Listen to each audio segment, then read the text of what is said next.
Thank you, Father Kowarski, Father Kelly. Welcome to all our guests, especially the virtuous business leaders. It's great to have you back in person again after a long year away. As Father said, if any of you missed it, Charles DeReuil, senior here from St. Joseph's in West St. Paul. And the priest I'd like to talk about is Father Joseph Johnson. I've been blessed to know Father Johnson for my entire life. My parents got to know him while they were part of the young adults group at St. Olaf in Minneapolis.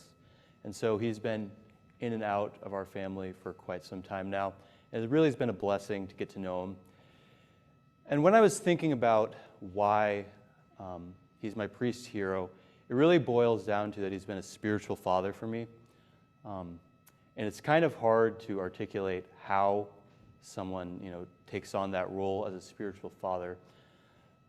But the one thing I kind of want to focus on is his love for the church, because that's really how I think he's shown me his fatherhood, is how he has loved the church and how he's shown the church to be, in a sense, my mother and really kind of my home.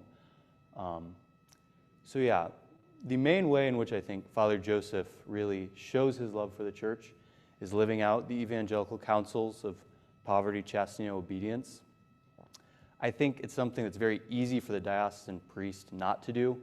It's very easy to kind of live a type of bachelorhood in a sense.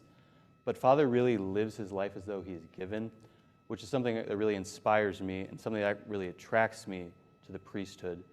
I remember one time as a high schooler, I was probably trying to get a little bit of a rise out of Father, but I was pressing him as to why he was always in his clerics.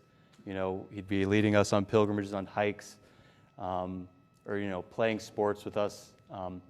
And I was asking him, why are you always in clerics? And his response was, because this is my wedding ring, not my uniform. And I think that really articulates how Father treats his vocation, is that it really is a calling of love. It's not one out of obligation. And that's something that I really kind of perceived as, even from a really young age. How he lives out the evangelical counsels, the one that I think most stands out to me is poverty. He really lives a very simple life. I've had the blessing of staying with him a number of times. I got to stay with him over kind of COVID tide after we all got sent back from the university. And over those 2 months, I really got to see how simply he lives and how much he lives for his flock. I think that's something I didn't always see before. But really, his greatest desire is to bring Christ to his flock, which means sacrificing a lot of his own desires, sacrificing a lot of his time. He's really poor with his time, which also shows, how he demonstrates his love. I don't think I've met a priest who is more present to his parishioners than Father. A couple of times when I've stayed with him, there have been either dying parishioners or priests from the Archdiocese who are passing away. And he'll go over almost every day to visit with these, people who are approaching death and really prepare them for that encounter with Christ. And I've seen how much he loves doing that, but also how much he can be just Christ to those people.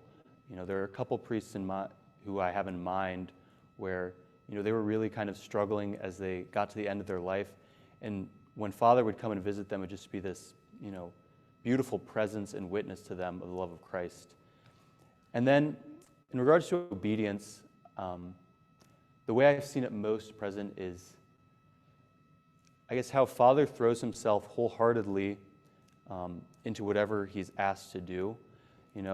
You could joke that Father could be given the smallest country parish, and he'd find a way to make it more busy than the largest parish in the diocese, because he really wants to give everything he has to his parishioners, and he really pours himself out. There's no task for the parish that is too small, and I think that's something that's really important because it allows his parishioners to see how seriously he takes the faith and how seriously he takes discipleship and the calling to follow Christ.